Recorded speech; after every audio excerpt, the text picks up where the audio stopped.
ॐ भूर्भुवः स्वः तत्सवितुर्वरेण्यं भर्गो देवस्य धीमहि धियो यो नः प्रचोदयात्। ॐ सहना भवतु सहनौ भुनक्तु सह वीर्यं करवावहै तेजस्विनावधीतमस्तु मा विद्विषावहै।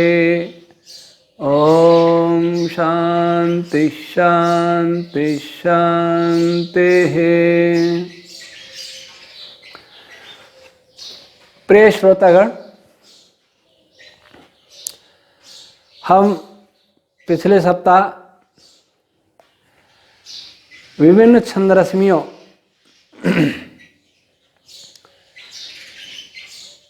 का एक विभाग ऋग यजु और साम इस प्रकार बतला रहे थे।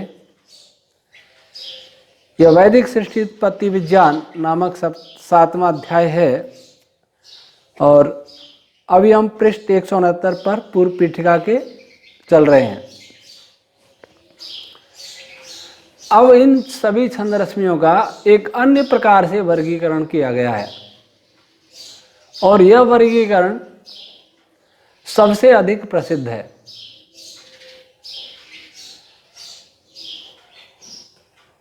इसके विषय में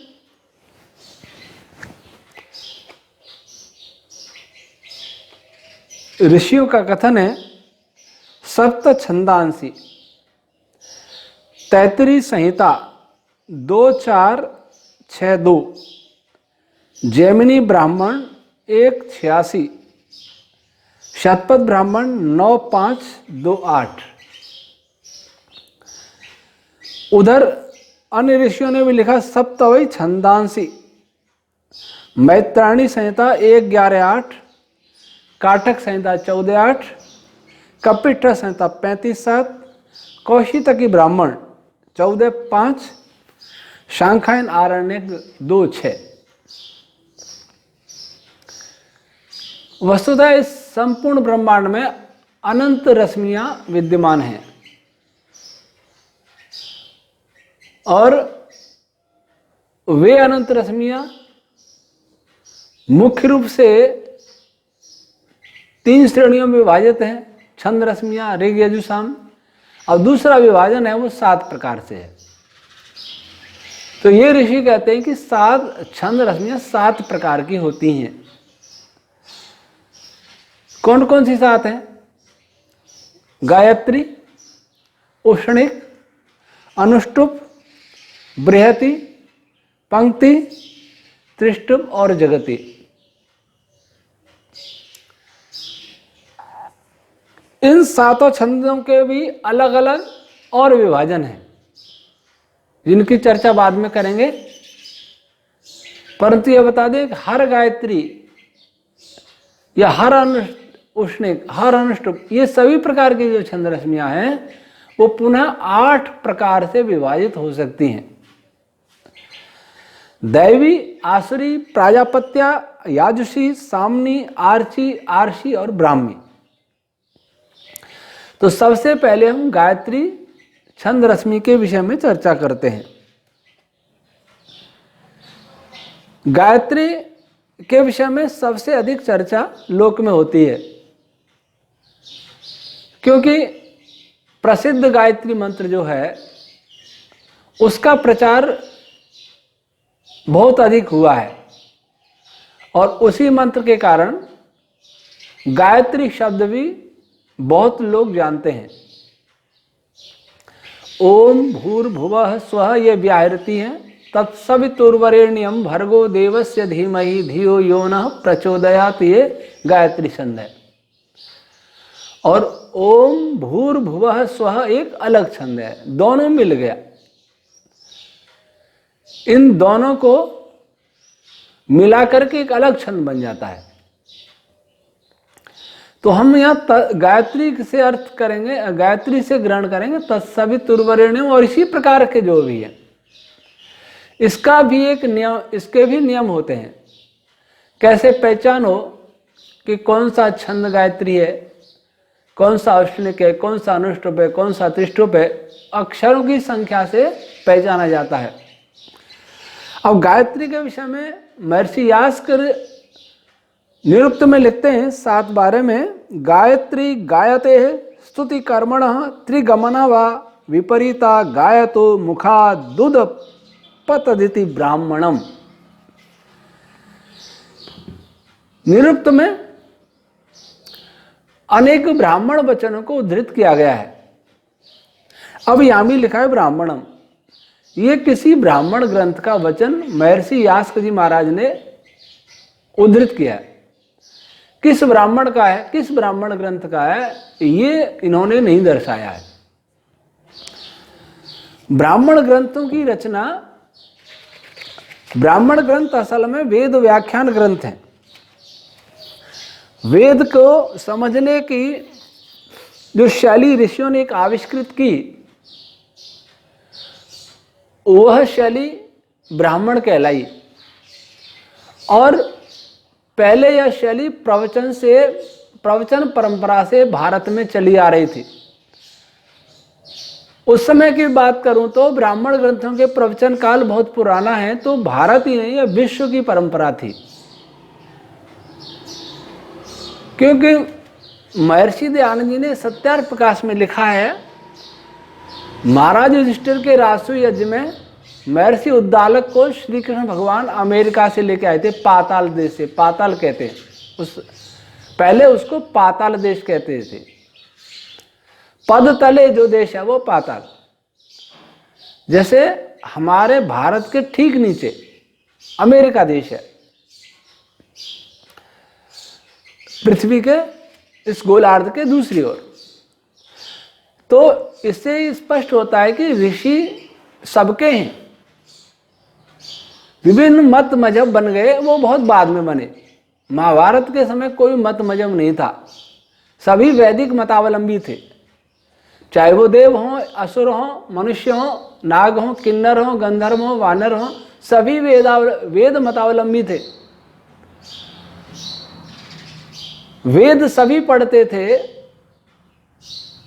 कुछ लोग आचरण में ला सके, कुछ न ला सके। वेद पढ़ते हुए भी भ्रष्ट हो गए, आचरण भ्रष्ट हो गए, तो वो उन्होंने बहुत वेद विरुद्ध कर्म भी किए, वो एक अलग बात है।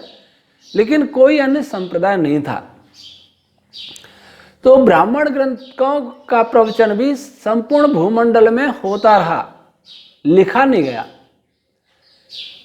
उसको संकलित किया संभवतः ऐत्रेय महिदास जी ने सबसे पहले। उसका नाम ऐत्रेय ब्राह्मण उनके नाम से कहलाया।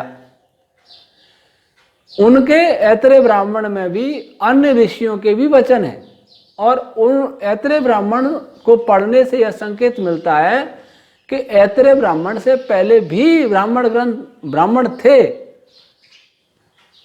वो प्रवचन के रूप में थे, इसलिए उनके विचारों को महर्षि ऐत्रेय महिदास जी ने भी उद्धृत किया है। संकलित ब्राह्मण ग्रंथों में ऐत्रेय ब्राह्मण को सबसे प्राचीन माना जाता है। तो गायत्री के विषय में लिखते हैं, गायत्री गायते स्तुति कर्मणः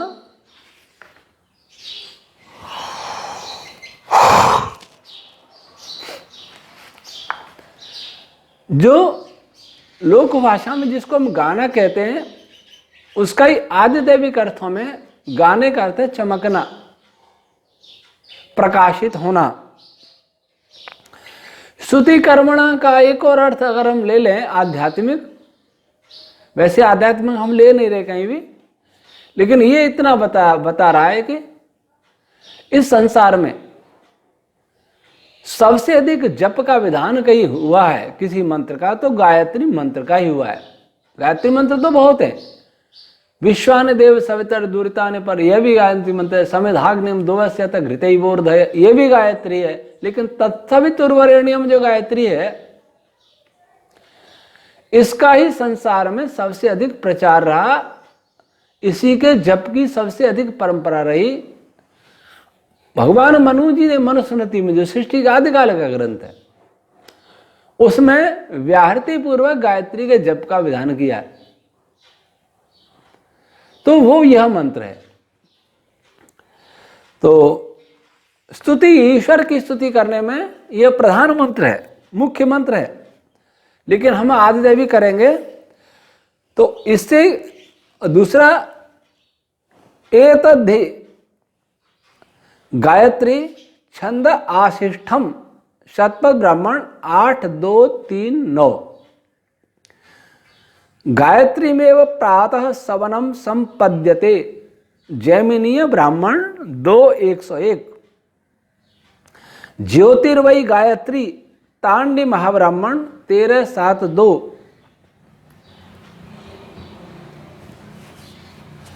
तस्य प्राणस्य त्वग गायत्री ऐतरेय आरण्यक 2-1-6। मुखम गायत्री छंदसाम मुखम गायत्री तांडी महाब्राह्मण 7-3-7। वीर्यम गायत्री शतपथ 1-3-5-4। सा गायत्री समिंधान्यानि छंदांसि समिंधे शतपथ 1-3-4-6। वाग्वई गायत्री काठक संहिता 23-5 और कपिष्ठ संहिता 36-2। पहले नृत्य को लेते हैं गायते स्तुति कर्मण त्रिगमना। तो इससे संकेत मिलता है कि जब मनस तत्व में सूक्ष्म प्रकाश उत्पन्न होने वाला ही होता है, अर्थात ओम रश्मियां जब मनस्तत्व को प्रेरित करना ही प्रारंभ करती ही हैं, तब जो सर्वप्रथम स्पंदन इस मनस्तत्व में होते हैं उन्हें गायत्री छंद कहा जाता है। इस अर्थात इस सृष्टि में जो सबसे पहला कोई छंद उत्पन्न हुआ है, सबसे पहला कंपन वाइब्रेशन हुआ प्रकृति में, सबसे पहला जो हुआ है वो ओम जो हुआ है वह भी गायत्री ही है। गायत्री का एक प्रकार है, वो आगे आएगा, दैवी गायत्री। अभी हम केवल गायत्री की बात करेंगे। तो सबसे पहला कोई वाइब्रेशन होता है, सृष्टि बनना प्रारंभ भी होता है, अथवा ये कहेंगे सृष्टि बनाता ही गायत्री है। सृष्टि रचना ही गायत्री मंत्र कर, गायत्री ये तत्सवितुर्वरेण्यम नहीं, बस गायत्री छंद करता है। वो कोई भी गायत्री हो, वो गायत्री है ओम। तो गायत्री छंद से ही सृष्टि प्रक्रिया प्रारंभ होती है और वह गायत्री परा ओम रूप गायत्री ही मनस तत्व को आगे अन्य स्पंदनों को उत्पन्न करने के लिए प्रेरित करती है। और मनस तत्व में भी जो पश्चंती ओम रश्मि स्पंदन करती है, वह भी सबसे पहले गायत्री छंद रश्मियों को ही उत्पन्न करती है, गायत्री रूपी स्पंदनों को उत्पन्न करती है। ये रश्मियां 3 प्रकार की गतियों से युक्त होती हैं। हम पूर्व में बता चुके हैं, गति अनेक प्रकार की होती हैं। महाभारत में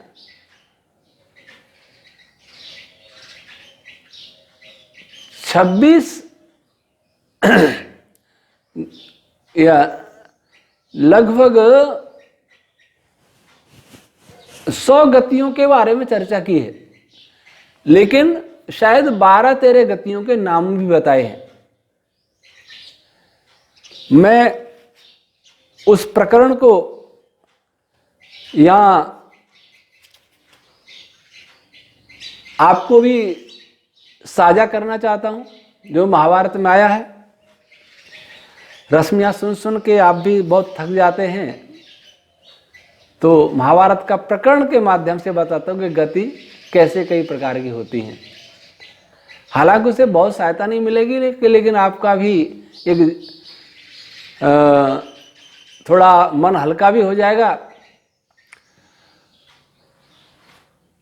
आपने पढ़ा होगा महाभारत में या धारावाहिक में देखा होगा, जब कर्ण के सारथी शल्य बने थे, उससे पहले क्या हुआ कि दुर्योधन ने छल पूर्वक शल्य को अपने पक्ष में कर लिया। जब ईरान के महाराज शल्य अपनी 1,00,000 सेना लेकर के आए थे, तो दुर्योधन ने मार्ग में जगह जगह स्वागत द्वार, स्वागत शिविर बना दिए। तो महाराज शल्य नकुल और सहदेव के मामा लगते थे। उन्होंने सोचा कि धर्मराज युधिष्ठिर ने ये शिविर लगाए हैं, तो बहुत प्रसन्न हुए। स्वागत सत्कार से अंत में दुर्योधन मिल गया। उन्होंने कहा मामा श्री आइए स्वागत है। वो आश्चर्य में पड़ गए कि ये तो दुर्योधन के शिविर हैं और मैं युधिष्ठिर के साथ, युधिष्ठिर के समर्थन में युद्ध करने के लिए आया हूं, और मेरा स्वागत इसने किया है जो अधर्म का पक्ष है। और उसने पैर पकड़ के आशीर्वाद मांगा, उनसे प्रार्थना की, तो वे वचन दे गए और दुर्योधन के साथ सम्मिलित हो गए। फिर वो अपने भांजे नकुल सहदेव से मिलने गए, युधिष्ठिर भीम अर्जुन इनसे मिलने गए उनके शिविर में, और उनसे कहा कि मेरे साथ विश्वासघात हो गया। तो धर्मराज युधिष्ठिर ने एक बात कही, इन्होंने कहा कि मैं तुम्हारी ओर से लड़ तो नहीं सकता, परंतु और क्या उपाय करूं जिससे तुम्हारी विजय हो सके, क्योंकि तुम्हारा पक्ष धर्म का है। तो धर्मराज युधिष्ठिर ने कहा था कि मामा श्री, जब कर्ण सारथी होगा, रथी होगा, सेनापति बनेगा, तब निश्चित ही वो आपको अपना सारथी बनाना चाहेगा, क्योंकि आपसे उत्तम रथ हाँकने वाले केवल श्री कृष्ण हैं और कोई है नहीं इस पृथ्वी पर। तो आप कर्ण को हतोत्साहित करते रहना।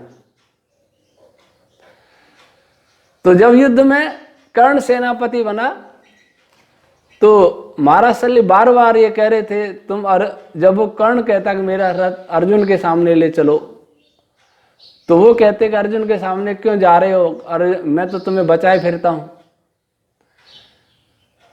तुम्हारी क्या दशा होगी अर्जुन। और वास्तव में ऐसा महाभारत में हुआ ही है कि कर्ण कई बार अर्जुन के सामना करने से भागा, कई बार परास्त हुआ। लेकिन कुछ लोग व्यर्थ प्रशंसा में कहते हैं कि नहीं, कर्ण बहुत निश्चित योद्धा था, लेकिन कर्ण की अनेक बार पराजय अर्जुन से हुई। अर्जुन कभी किसी से पराजित नहीं हुए, संपूर्ण महाभारत में आता है। तो भी बार बार कि मैं वहां ले चलो, वहां ले चलो, तो हतोत्साहित करते रहे। तो वो एक कहानी सुनाते हैं, शल्य कहानी सुनाते हैं, और वो कहते हैं कि कर्ण सुनो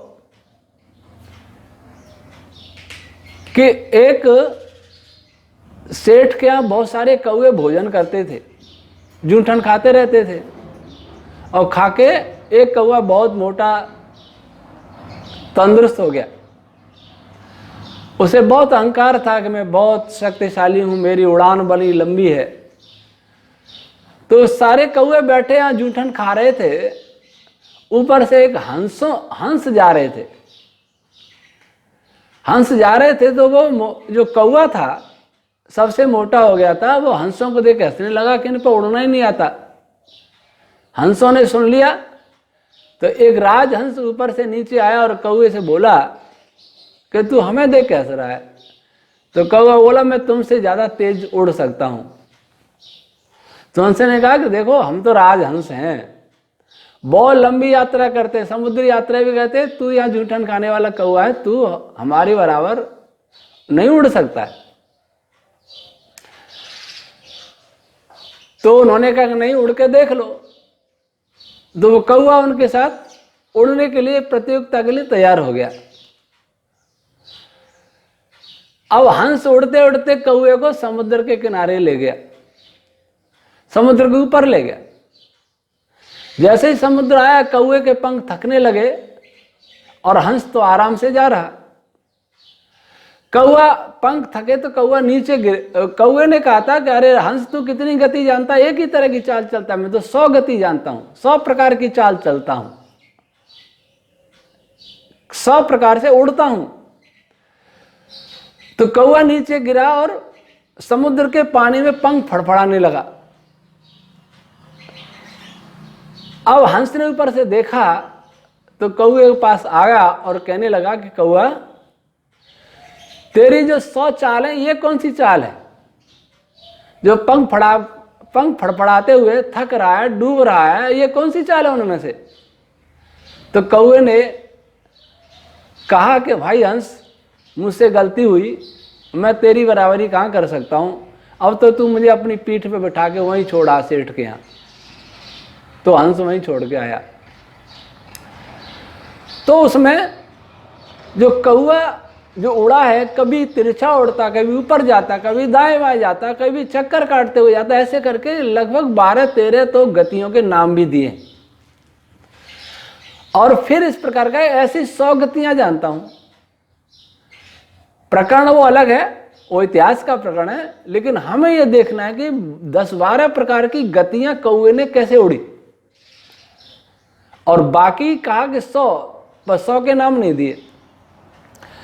तो गायत्री 3 प्रकार की गतियों से युक्त होती है, अर्थात ये स्पंदन 3 प्रकार की गति से युक्त होता है। ये विचार की बात है कि वो 3 प्रकार की गति कौन सी होती है, पर निरुक्तकार कहते हैं कि इसकी गति 3 प्रकार की होती है। और दूसरा, यह एतद्धि गायत्री छंद आशिष्ठम, यह छंद रश्मि अन्य छंद रश्मियों की अपेक्षा सूक्ष्मतम परंतु सर्वाधिक तेजस्विनी होती है, और इसकी गति भी अन्य छंदों से अधिक होती है। धनंजय की बात करते हैं, धनंजय एक अलग विषय है, वो प्राण रश्मियों के बारे में आ रहा है, लेकिन यहां इन 7 छंदों में गायत्री की गति सबसे अधिक होती है। धनंजय इसका अपवाद है, और धनंजय के बारे में कहीं आता भी नहीं कि वह किस प्रकार के छंद है। प्राण अपान ये कितने अक्षरों से मिलके बने, इसका प्रकरण आता है, हमने बताया भी, लेकिन धनंजय के बारे में कहीं आया नहीं। अब गायत्री में प्रातः सवनम संपद्यते, यह छंद रश्मियां प्रातः सवन को संपादित करती हैं। प्रातः सवन याजी के लोग अपने ढंग से अर्थ करेंगे, प्रातः होने वाला सवन यज्ञ, लेकिन आदिदैविक अर्थ में सृष्टि में सर्वप्रथम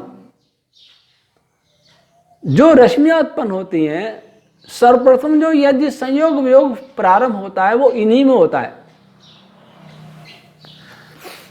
इन्हीं की उत्पत्ति सबसे पहले होती है, इन्हीं में संयोग आदि क्रिया भी सबसे पहले होती है, और प्रकृष्टता से बहुत तेजी से अकस्मात होती है। ये छंद रश्मियां ऐसे धीरे धीरे नहीं बनती, सबने एक साथ संपूर्ण मनस्तत्व में अकस्मात इस प्रकार का वाइब्रेशन उत्पन्न होता है। और सृष्टि के प्रथम चरण में, सृष्टि प्रक्रिया के पहले चरण में ये छंद रश्मियां ही अधिक होती हैं, प्रधान होती हैं, अर्थात इनकी संख्या दूसरी छंद रश्मियों की अपेक्षा अधिक होती है। ज्योतिर्वय गायत्री,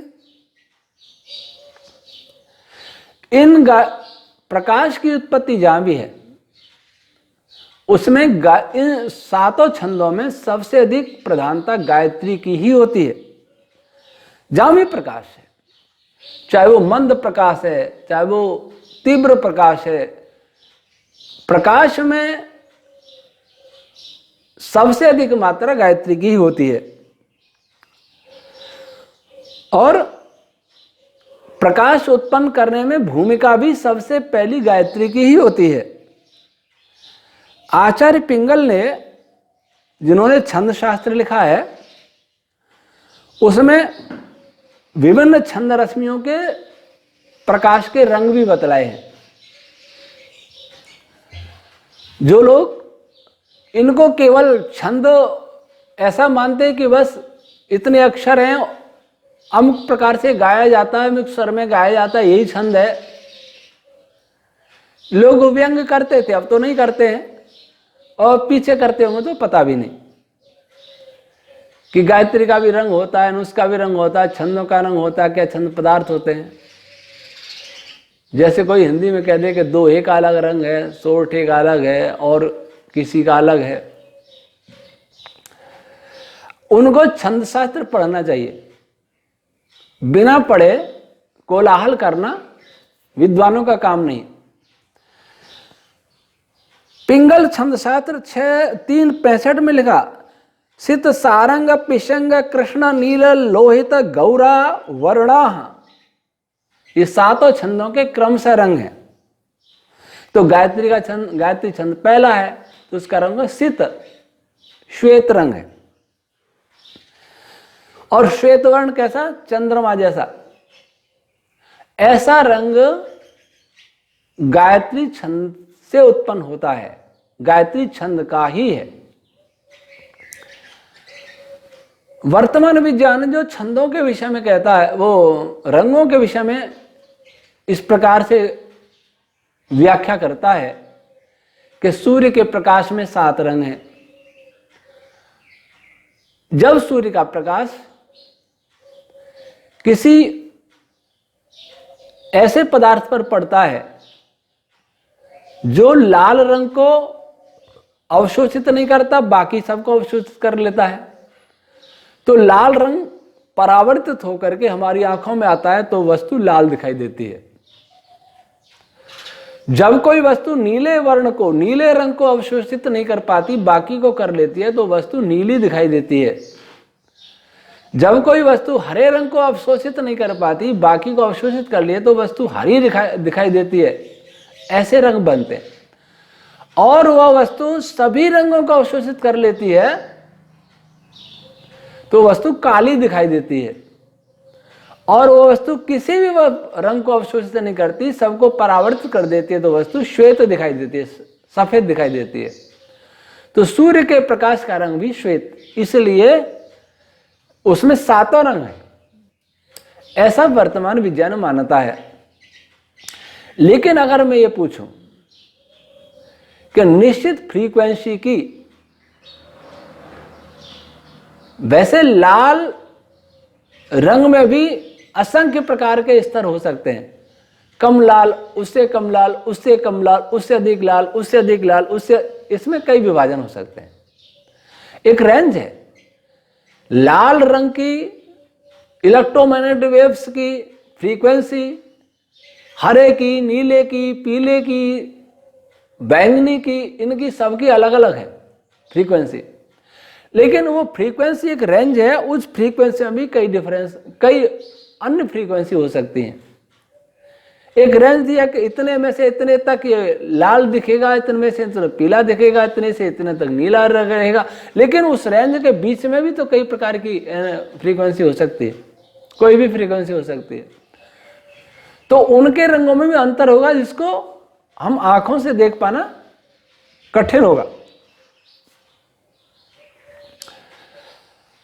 तो अब ये फ्रीक्वेंसी से रंग कैसे बना, उस फ्रीक्वेंसी में रंग किसका है, क्या पदार्थ का है, फोटोन का है, और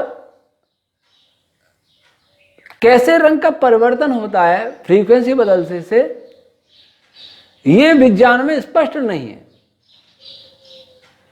इलेक्ट्रॉन दिखाई नहीं देता, नहीं फोटोन, तो उसका कोई रंग नहीं है। जब वो किसी वस्तु पर गिरता तभी रंग प्रकट होता है उस वस्तु का। तो उस समय रंग कैसे प्रकट हुआ है, इसमें किसकी भूमिका है, वैदिक विज्ञान इसमें विस्तार से बताता है। तेरे में कहीं आएगा आगे ये कि रंग कैसे बनते हैं, वो रंग दिखाई कैसे देते हैं, निश्चित फ्रीक्वेंसी पर रंग कैसे परिवर्तित निश्चित कैसे होते हैं। तो ये विषय आगे बतलाया जाएगा। अब समय समाप्त हो रहा है। तो गायत्री छंद रश्मि फिर कल बतलाएंगे। ओम शम।